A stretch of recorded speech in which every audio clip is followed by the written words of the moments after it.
Hey guys, thank you for being on today. I'm really excited actually to find out my partner, David Upchurch, in our eXp organization. I want to hear his stories, exactly how he started in real estate and how he transitioned into his independent company, and now which he took his whole team to eXp Realty. David, welcome. And share your story, man. I think your story is very unique, how you started off and how you are right now in your life where you just took your whole team to eXp Realty.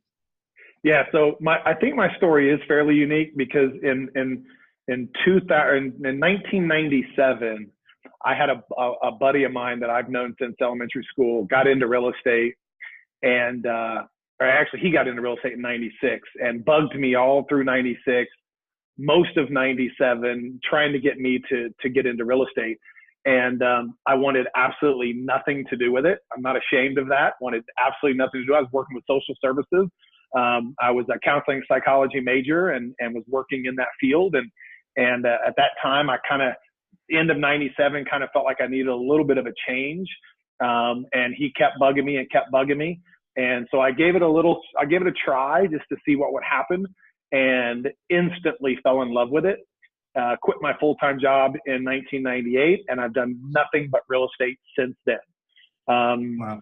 That was in Indiana. And then actually in the end of 2002, basically 2003, we moved my entire family from Indiana to Las Vegas to open up an independent office out there, and was there for probably about 4 years, and then moved to Charlotte in 2007.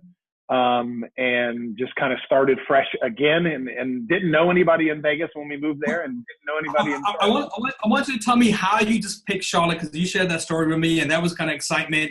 And just out of the blue, guys, a lot of people say they get scared of doing a big transition, and kind of just talked about what you really went through in that transition and what your mentality was. Yeah, so Charlotte was an easier pick than Vegas. When you're married with 2 kids and moving your entire family to Las Vegas, everybody thinks you're absolutely insane. And again, I didn't know anybody. I'd only been there a few times just on vacation. My wife had actually never been to Las Vegas. Wow. And we are still married to this day, almost 20 years. And so we're happy. So Charlotte was a little bit easier of a pick. You know, my oldest started kindergarten in Las Vegas, and we knew really our goal was to kind of move before he started kindergarten. And so halfway through his kindergarten, we moved to Charlotte, because at that point, my family dynamic had changed, and I really wanted to root, right? I wanted my kids to grow up somewhere. I didn't want to move around. So again, I had never even been to Charlotte. My wife had never been to Charlotte. We looked at just different real estate markets and places that we thought would be a great place to raise a family. And Charlotte ended up being the top of our list. And you know, I always joke with people and tell them it took me 48 hours to fall in love with this city. So this is our home. This is our home now. But I didn't know anybody, right? So I do hear a lot of people say, well, I can't move, I can't do this, or I just got here, so I really can't be successful. And I just think that's it's a limiting belief. Work ethic and dedication and drive is what's going to make somebody successful. If I had to move to Des Moines, Iowa tomorrow, I would still be, it would take me a little bit, but I would be a successful realtor there as well. I would figure it out. And what led you from, a brand new location and then opening up your own branch? So what was the best practices that you did that really caught attention? And I know that you're amazing. You're up like $60 million already right now, and you're probably going to beat that this year. So talk about that a little bit. It's all about marketing, right? I mean, I tell a lot of people that I don't really own a real estate company. I own a marketing company, and that marketing company happens to sell real estate. Without people knowing about what we do and the value that we bring them, they're not going to know to even call us. Right. And 2, they're just going to use their next door neighbor's best friend's cousin that just got his license yesterday. So we have to be able to market ourselves in a very professional manner, to show people that, there are agents out there that do real estate part-time. And then there are professional realtors that do this at a very high level. And when you're dealing with the largest asset that you probably own, you probably should lean towards somebody that's a professional realtor. And there's a lot of really good realtors out there. There's a lot of really good realtors here in Charlotte. There's a lot of good realtors everywhere. So find those good, nice professional realtors that do this at a high level and do it very professional and work with those guys. And you found a big niche on your part in which you kind of, even sometimes I even dig in deep with you and say, how do you do this? How do you do that? I even, take a lot of your information and implement it here in New York too as well, right? So what was that key point that you could teach a lot of people that really took you and how you started off and where you are right now with that marketing? I think that's very unique about you too as well. So share that. Yeah. So let me say this. There's multiple ways to generate leads in this business, right? So I can think of a very successful realtor that's here in town that does it completely the opposite of the way I do it. He's very successful. I don't want to do it his way. He doesn't want to do it my way. So you have to find your individual way and do it. And here's was my way. So let's go back to probably 2009. I had a system called Boomtown. And I was spending $1,200, $1,300 a month just on the platform, and then was spending another $2,000, maybe $1,500 a month on pay-per-click leads, Google pay-per-click leads. So the idea of these internet leads, where people would go to Google, they would type in Charlotte homes for sale or searching for homes, and I would get the lead, and then I would work the lead. Right? You have to work it, and I did that for a couple of years. And I really got tired and I got drained with, because Charlotte's a big city. I could have an appointment, here and then have another appointment here that's literally an hour, 45 minutes to an hour and 15 minutes away. And so in 2012, I went ahead and cut Boomtown, cut the pay-per-click leads, and really decided to hone in. So instead of having that shotgun approach, I went ahead and took a rifle and targeted my neck of the woods, which is South Charlotte. So I'm in the suburbs of Charlotte. I'm actually in Union County, and just focused on that area, that one zip code. Price points were really good. It was definitely a move up buyer. So a lot of 30-somethings that were transitioning in and transitioning out of the area. The school systems were fantastic. So a lot of those 30-somethings were looking for good school districts. So there was a lot of in and out. There was a lot of turnover. I happened to live in that area as well, so it was good. So I took all of my marketing resources, financial resources, and time resources, right? And honed it in on that one area and became kind of the local expert in that area. And that takes a while, right? It takes a while. I was telling somebody the other day, when I first started farming, I was doing 5,000 cards, and I was doing them about once a month. And after about month 7, I literally thought I made the biggest mistake of my life. I wasn't selling anything. The only thing that was happening was my account was dropping and dropping and dropping and dropping. And remember, this is 2012. We just went through 9, 10, and 11. So it wasn't like I had a lot of financial resources at the time. So I was really gambling with, money that I shouldn't have been gambling with, right? And what I mean by gamble is I took a risk on these farm cards. And now we're doing 20,000 every 3 weeks during the selling season and once a month. And the only month that we take off is December. And then there's a few other things that we do. We do a lot of sponsorships here in this area with the schools. We're a Toys for Tots drop off. We do a lot of community events. So we're trying to really be the local expert in that small area in the suburbs of Charlotte. Yeah. So, and that's key because you keep telling me, I'm doing the farming, but, you have to kind of stick through for years and years and years after, regardless of what the outcome is. But the top of mind is definitely going to happen. That's an awesome story. And I think anybody that's listening could definitely, get an example from you that you have to stick through each year. So what happened after that? You started growing your business and I was with at that time, I think I'd left Remax, and I was with KW. Yeah, I was with KW when I started doing the farm cards. I think I was with Remax when I had Boomtown. Yeah, I definitely was. And then in 2016, I decided to go ahead and leave KW for really no other reason than I just didn't feel like I was getting enough value for what I was paying. KW is a great company. I still jokingly say it's the second best real estate company out there. You know, really didn't have anything. I learned a lot while I was there. But I just felt like it was time to go out on my own. And so I opened up David Upchurch Real Estate, in that small, that town, and right there in downtown Waxhaw. And, you know, now not only am I having a presence with farm cards and signs and community events, now they actually see me on the corner of Main Street as well. That's where my office is, very visible.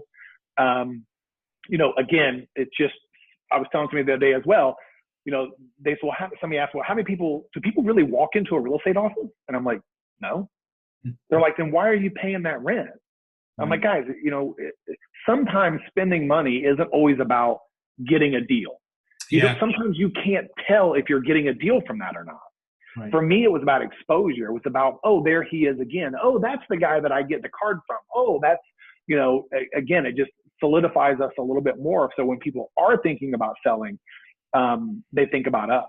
And things were going really well. You know, in 2016, I think we did, I have to look, but I want to say about 20 million, maybe probably about 20 million in 2016. It was just me and a buyer's agent and an admin, and that was it. Were you scared? Were you frightened? I mean, what was your thought process then? Oh, yeah. Well, I'm a leaper, right? And what I mean by that is there's times where I'll jump out of an airplane and then I'll go, oh, do I have my parachute? Right? So I'm a risk taker, right?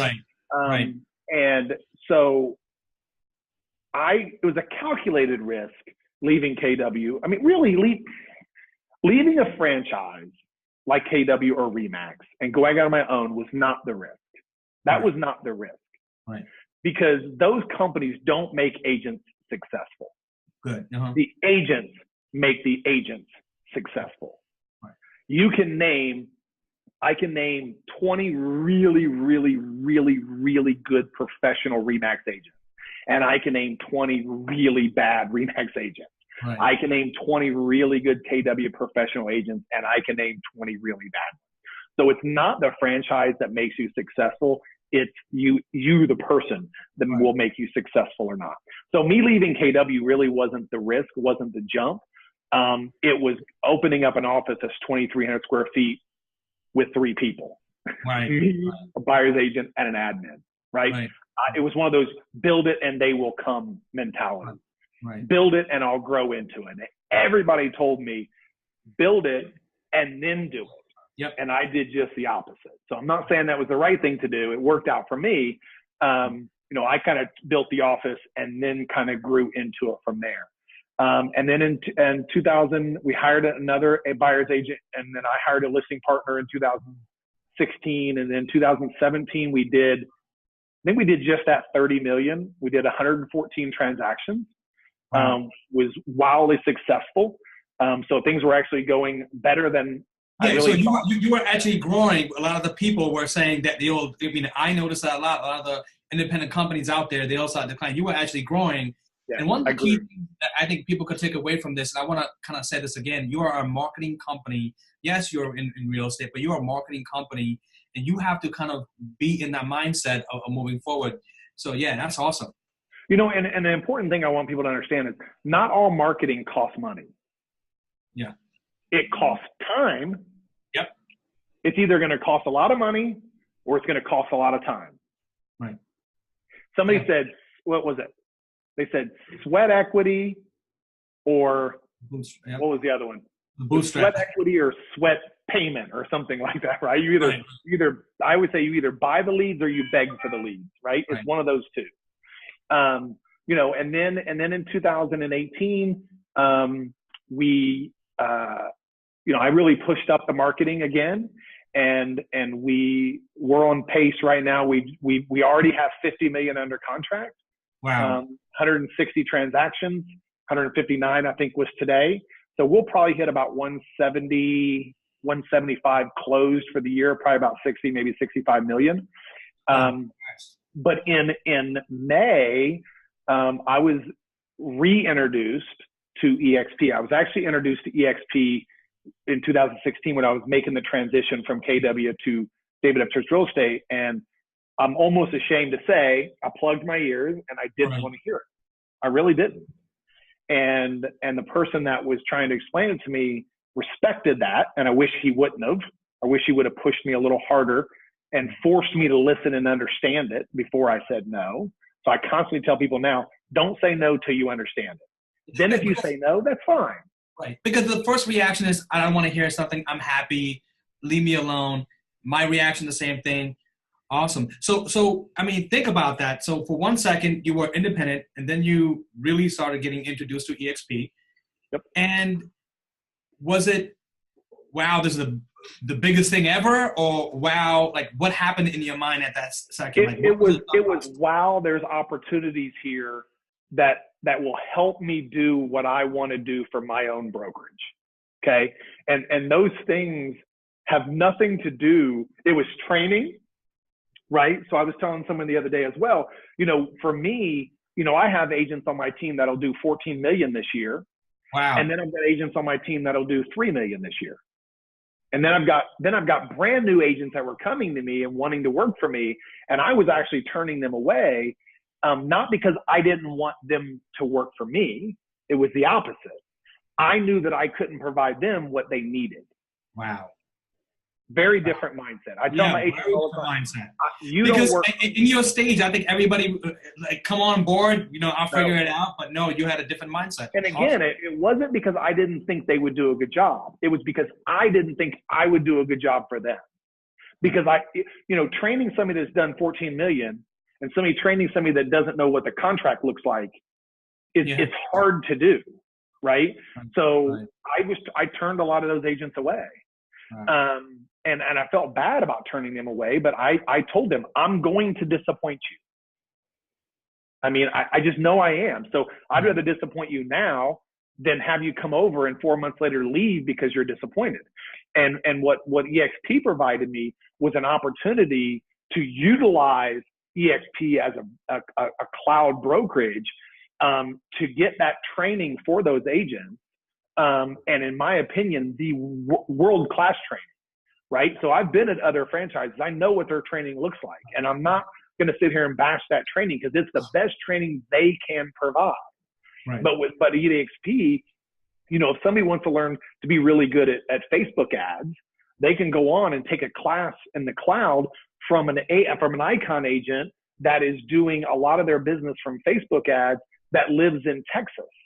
Right. Not just the best person locally, the best person in the company worldwide, right? If you want to be really good at farming, there's trainings from people like myself that a lot of their business comes from farming, and I'm teaching people all over the country. They're learning from me. They're not, it's not just, they're not going to learn from somebody in their local market.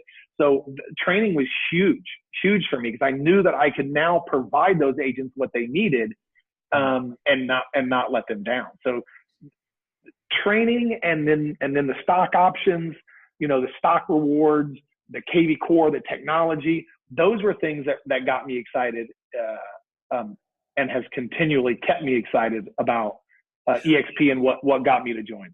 Right. And that's great because right now you pointed out something I think that as myself as well, as an independent broker to coming onto eXp, what can you say to other independent brokers or brokers that are thinking about this or even teams? Because I think you're relating to them in a very, very important stage because how would this make sense to them, right? Because it made sense to you and you really tapped in. And what has that done for your expansion and recruitment and really providing more resources and touch back on what, before you were telling us that, hey, listen, I couldn't provide that resource. You weren't the best. And what's the difference now?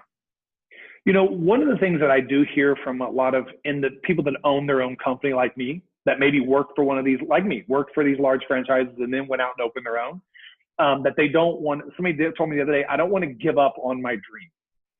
of owning my own franchise. Right. And I said, so you think I gave up on my dream? Right. That's a good point. I mean, I didn't. Yeah, I didn't. Yeah, we didn't either. Yeah. I took my dream and made it better. I made it better, right? I didn't look at it as a loss. My company was doing more business. I mean, our goal for 2018 was a push goal was 50 million. Wow. We already had closed 51 million.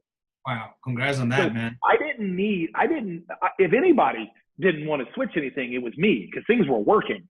Right. But I was able to see that this will actually make it better for the agents that entrust me to help them. As a leader. As a leader. Absolutely. You know, because my position in the company has really changed. I mean, you know, every year from 97 until 2017, I did every appointment. You know, 2017, I got a listing partner, and we would do appointments together sometimes. Sometimes she would do them on her own. And then in 2018, so this year I've done maybe 3 appointments this year. Right. You know, so I'm really running the company and training and pouring into the agents that I work for. And that's another thing that I think that people need to understand. I tell my agents all the time, you don't work for me. I work for you. Important. I'm here to help you grow. I can't make you get better, but I can teach you how to get better. You now have to grind and do the work, right? I can't do the work for you, but I can at least show you the speed bumps and the hurdles and avoid those things. Because listen, when you've been in the business this long and you've made a lot of mistakes. Right. I've made a lot of mistakes. Right.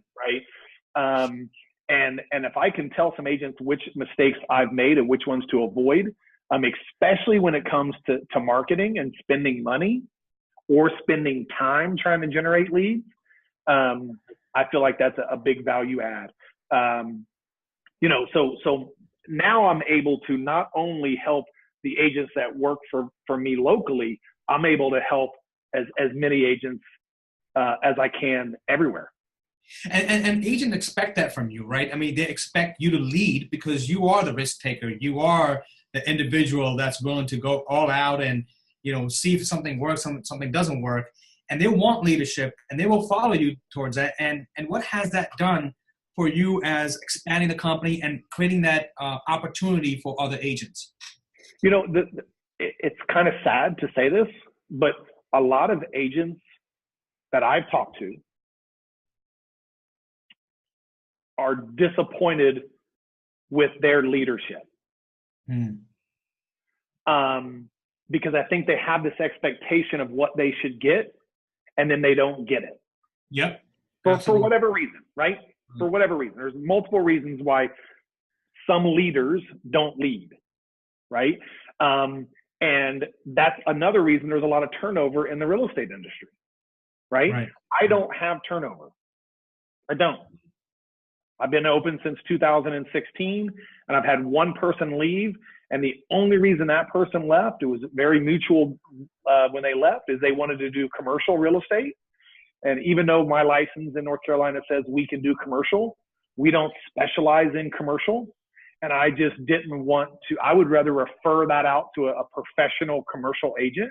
And she really wanted to do commercial, and I didn't want to open a commercial division. So we parted ways. Other than that, I don't have agents leave. And I think it's not because I'm charming, right? I mean, because sometimes I can be a grind to work with, right? But they know that I have their back, and they know that I'm going to hold them accountable because they told me to hold them accountable.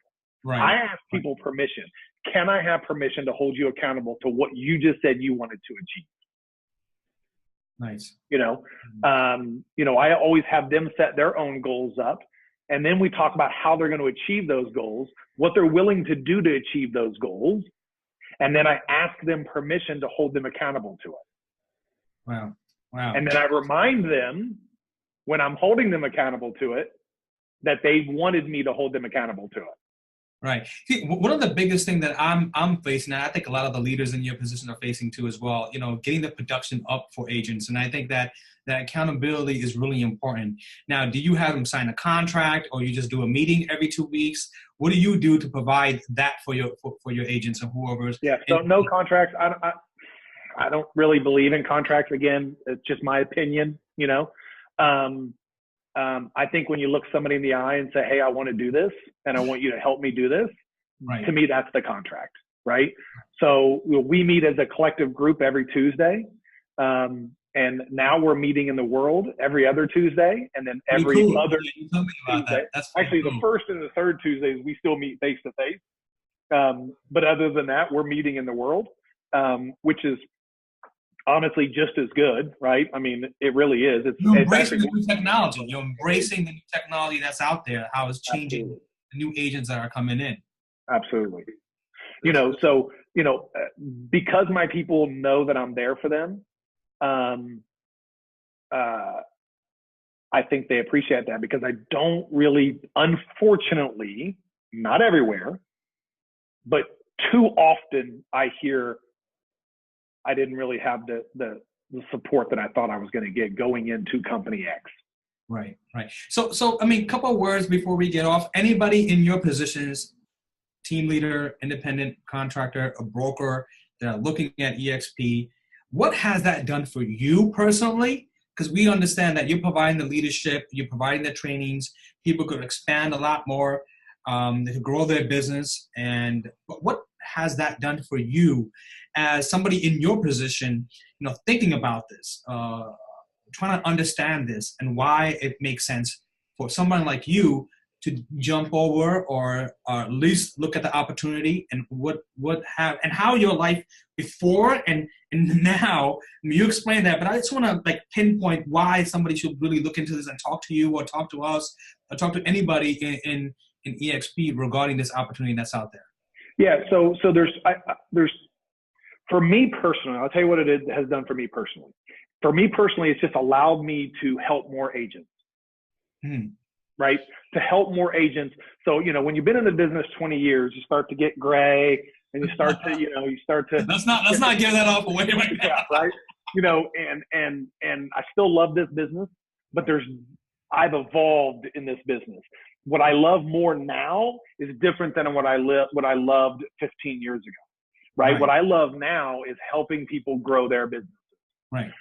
And 15 years ago, I would help growing my business, because I was just getting started and I really needed to grow my own business.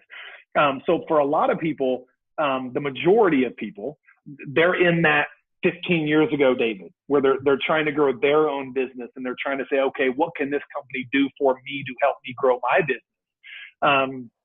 And it's training. It's the technology with KV Core, SkySlope, the collaboration with agents. I have been with those big companies before, and listen, KW has great collaboration. I don't know what to call eXp's collaboration if I'm calling KW's collaboration great. Amazing, awesome, unreal. It's insane. It's almost like we're more excited to help other people because we're excited, and maybe it's because we feel like we have an ownership of this company. Yeah. Right? As this company grows, the stock's going to grow. My opportunity for passive income is going to grow. When you're at a lot of these other companies, you help grow the company, you don't really benefit that much, if at all. Right. So I would hope to think that's not the case, but realistically, that's probably the case. And from you, David Upchurch, real estate, to the team of eXp now, what has that done for you as an independent broker? And I think I really want you to relay that message. And I think you said a couple of times how that kind of developed. And I want somebody who is listening to this to understand that. How has that kind of taken off for your team of eXp Realty? Yeah, I mean, it's allowed me to grow. It's allowed me to grow because I can now rely on eXp to do some of the things that I had shortcomings with technology and training and collaboration. The collaboration in my office 10 months ago was the 9 people that worked for David Upchurch Real Estate. We collaborated with each other. Now, I had people like you and other agents across the country that I collaborated with. Now I have 16,000 agents that I can collaborate with at any time I want to. Wow. Wow. So, that's awesome. It's helped me grow as a business, and it's helped my agents grow as agents. Yeah. Yeah. And one of the things that we received from you, David, which is helping my team, is that they know that obviously they have me as a team leader, as a broker, but they also know now that, hey, David is there, right? David is there if, I go on vacation and hey, David could help out or anything. They know that we were just having a conversation right now with my admin, and you were showing her something, which is great because, it's that support system. It's that, I'm not here alone doing this by myself, and we're consistently growing. It's like, having a piece of pie from just a little piece of pie, or you're having this big piece of pie and you're getting more of it. And I think that's really critical as collaboration too as well. And listen, even for somebody like me that's been in the business 20 years, I don't know what I don't know. Right. So, I mean, my upline and people at eXp has helped me tremendously because, my dad has always said to me, even growing up, if you didn't learn, he'd say something, like, how was school today? Or, whatever. He would always say, what'd you learn today? Right. And if I said nothing, he would tell me it was because you weren't paying attention. You have an opportunity to learn something every day if you listen. And I think with eXp, a lot of people don't want to listen. It's okay to say no, to say, you know what, that's not for me. I don't want to do that. But at least say no to something you understand. Dig into it, see what it's about, and then say no. Yeah, really important. But just to say no because I don't want to look at that because I'm happy where I am, in my opinion, you're not thinking like a business person. Yeah. Look at the opportunity and then say no. Hit it again. You're not what? You're not thinking like a business person. You're not thinking like a business owner if you're going to say no to something before you know what you're saying no to.